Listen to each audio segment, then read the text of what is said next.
53 दिन बाद भी यूपी के बहराइच में भेड़िए का खौफ और आतंक बना हुआ है। 2 आदमखोर भेड़िए अब भी जिंदा हैं, अब भी हमला वो कर रहे हैं। आज तक संवाददाता ने घने जंगलों में पानी भरे खेतों को पार करके कछार के उस इलाके में वो गए जहां भेड़ियों का इलाका माना जा रहा है।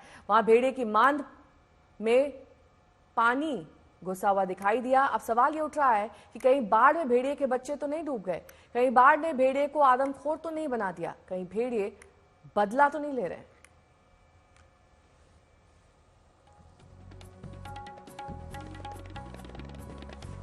दो भेड़ियों की तलाश में 200 से ज्यादा लोगों की टीम लगी हुई है। कई दिन बीत जाने के बाद भी अभी भी प्रशासन के हाथ खाली है। शार्प शूटर्स की तैयारी की गई, कई तरीके से वहां बाड़ भी लगाई गई, वहां पर पिंजरे लगाए गए, लेकिन इसके बावजूद ये 2 भेड़िए अभी तक पकड़ से बाहर है।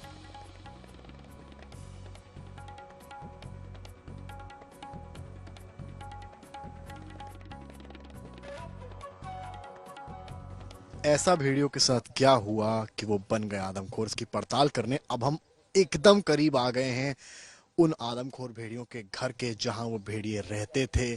आप अगर देखें गन्ने की खेती, और अब हम इसी खेतों के बीच से खतरनाक रास्तों से होते हुए सामने दूर लगभग 1 से 2 किलोमीटर दूर बनी मांद तक पहुंचेंगे और आपको दिखाएंगे कि आखिर क्या है इस पूरे मामले का सच और क्यों आखिर बन गए हैं ये भेड़िए आदमखोर और बना रहे हैं इंसानों को, गांव वालों को और बच्चों को अपना निशाना। चलिए हमारे साथ।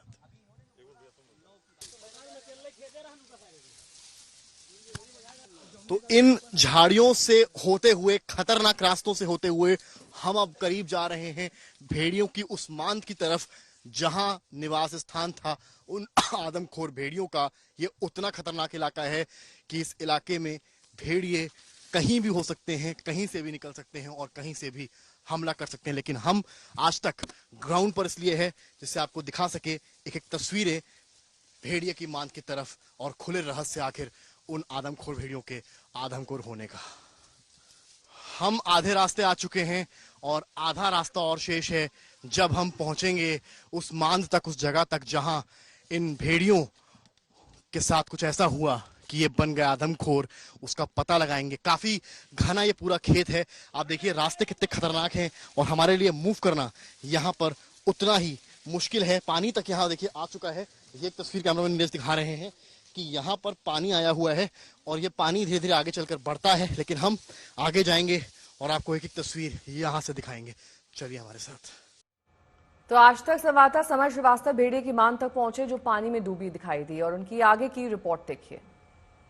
लगभग 2-2.5 किलोमीटर का इस तरह के खतरनाक खेतों से होते हुए हम अब आप पहुंचे हैं वहां पर जहां से इस पूरी कहानी की शुरुआत हुई थी, जहां से ये भेड़िया आदमखोर हुए थे और इंसानों को हमला करना शुरू किया था। हम इस वक्त मौजूद हैं वहां पर जहां बनी है उन भेड़ियों की मांद, या यूं कहें निवास स्थान, जहां पर पूरी कहानी की शुरुआत हुई थी। अब देखिए अगली तस्वीर इस मांद की। ये पानी आप देखिए कितना भरा है, मेरे घुटने के नीचे पानी है और यहाँ अगर आप देखेंगे ये भाई साहब खड़े हैं लाठी लेकर और डंडे को अंदर तक डाल रहे हैं। उससे आपको अंदाजा लगेगा कि कितना गहरा ये मांद है। इसको केवल समझिए यहाँ से कितना गहरा मांद है। और ये भेड़िया का निवास स्थान है जो पानी से बाढ़ के घाघरा का नदी का पानी उफान पर है और बाढ़ की वजह से पानी यहां तक आ गया है, जिसके चलते इनका घर तबाह हो गया है। ये एक लॉजिक है जो फॉरेस्ट डिपार्टमेंट ने दी है भेड़ियों के आदमखोर होने की, कि इनका घर तबाह हो गया और इस वजह से ये यहाँ से भागने को विवश हुए। ऊपर ये पेड़ जो लगे हैं, ये कौन से पेड़ हैं? मूंजा के पेड़ हैं। ये यूजुअली बनाए जाते हैं शेड के लिए, जो घर बनाए जाते हैं वो इसी पेड़ से बनाए जाते हैं। और वो तस्वीर आपको हम इसलिए दिखा रहे हैं जिससे आप समझें कि इस तरह के खेती के बीच में, घने शुगर केन जो होता है, गन्ना होता है, उसके खेतों के बीच में इस तरह से जो भेड़िए होते हैं अपनी मांद बनाते हैं और यहीं रहते हैं। और इस तरह की मांद बना के 2 खेतों के बीच में यहाँ रहते हैं, निवास स्थान होता है। गर्मी और ठंड के टाइम इनको कोई दिक्कत ऐसी नहीं होती है और यहाँ पर ये घर बनाकर रहते हैं। लेकिन जब बारिश का मौसम आता है और बाढ़ आती है, घाघरा का पानी बढ़ता है, तब ये पूरा इनका घर तबाह हो जाता है।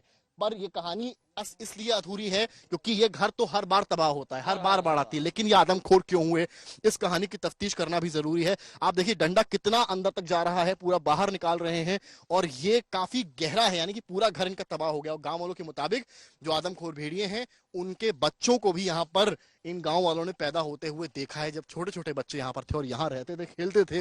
लेकिन ऐसा क्या हुआ कि ये भेड़िए आदमखोर बन गए? आप लोगों ने यहाँ पर क्या कुछ देखा है? पहले सर मैंने देखा जब गन्ने में सिंचाई कर रहे थे, जब पानी इस खेत में हम लोग डाले तो इनके घर में पानी चला गया, फिर उसमें से बहुत सारे बच्चे निकल कर भागे, हम लोग सारे लोग देखे मिले। आपने भागते हुए देखा? जी सर। खेत में खेलते देखा है, इतने छोटे छोटे बच्चे चौड़ा कितने कितने इसमें से निकले और खेतों में मतलब पानी भर गया इनके घर में, तो ऐसे ऐसे पूरे खेत में कूदने लगे। हाँ मतलब छोटे छोटे देखे थे गन्ने। लोगों पर कोई हमला नहीं करते? नहीं नहीं, वो छोटे से थे, छोटे छोटे बच्चे, उनके मतलब जो बड़े वाले थे वो थे नहीं इसमें, छोटे छोटे पानी जब भरा तब निकले इसमें से और खेत में मतलब ऐसे ऐसे कूदने लगे पूरे खेत में। इतना इतना गन्ना था छोटा सा तब की बात। उसके बाद फिर क्या हुआ? अब इसके बाद ये मतलब पानी खत्म होगा फिर रहने लगे। मतलब 4 दिन बाद जब देखे तो इसको फिर साफ किए थे, मतलब ये भाट को, मतलब फिर मिट्टी उट्टी निकाले फिर रहने लगे थे, लेकिन कोई दिक्कत नहीं। निवास स्थान यही था जी, दो एक ये है, एक बगल में दो। लगता है यहाँ कुछ उनके साथ इस तरह की अप्रिय घटना भेड़ियों के साथ नहीं हुई होगी? जी जी या ट्रैक्टर वगैरह कुछ चल गया होगा गलती से? कुछ नहीं सर, ट्रैक्टर वहाँ चलता ही नहीं है, तो खेत पे है। कहीं और इस तरह की घटना उनके साथ हुई हो?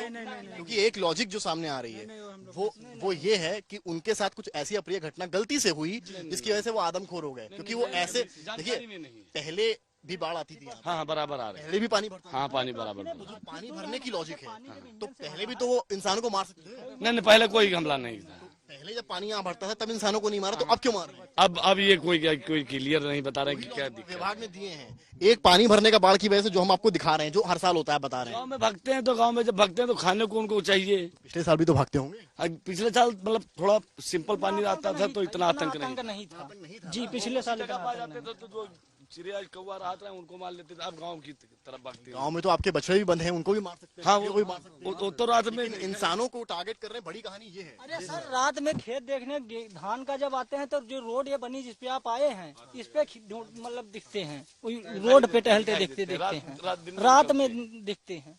हाँ विभाग के मुताबिक, वन विभाग के मुताबिक आपको बता दूं मैं, वन विभाग की अगर उनके साथ कुछ ऐसी घटना हो जाए तब वो अटैकिंग हो जाते हैं यूजुअली जी। कुछ आप लोग की नॉलेज में ऐसा कुछ है? नहीं नॉलेज में नहीं है आपके गांव में नहीं है? जी तो देख सकते हैं आप, फिलहाल ये मांद को हम दिखा रहे हैं और ये तस्वीर आप देखिए कितनी खतरनाक है। किसी का जब घर तबाह हो जाता है तो वो आदमखोर क्यों ना बने, ये भी एक बड़ा सवाल है। जब घर तबाह हो जाएगा तो वो कहाँ रहेगा, बच्चे कहाँ रहेंगे? बड़ी बात यह है कि वो भेड़िए जिनके छोटे छोटे बच्चे यहीं पैदा हुए थे, क्या वो आदमखोर भेड़िए अपने बच्चों को बचा पाए होंगे? ये एक बहुत बड़ा सवाल है कि जब इस तरह का पानी भरा होगा तब हम लोग को समझिए यहाँ चलने में, खड़े होने में इतनी परेशानी है। यहाँ तक पानी है, अलग अलग तरह के खतरनाक कीड़े हैं जो लगातार पैरों को काट भी रहे हैं। लेकिन आपको ग्राउंड रिपोर्ट दिखाने हम यहाँ पर आए हैं, तो ये समझिए जब बच्चे छोटे छोटे होंगे और पानी यहाँ आया होगा तो क्या वो यहाँ से भाग पाए होंगे या उनकी मौत हुई होगी, जिसकी वजह से इस घटना के बाद भेड़ियों का गुस्सा अब गांव वालों पर उतर रहा है। वो आदमखोर हो गए हैं और अपने बच्चों के जाने के बाद शायद वो अब गांव वालों के बच्चों को निशाना बना रहे हैं। सहयोगी राम वरुण, कैमरामैन नीरज कुमार के साथ समर्थ श्रीवास्तव, बहराइच आज तक।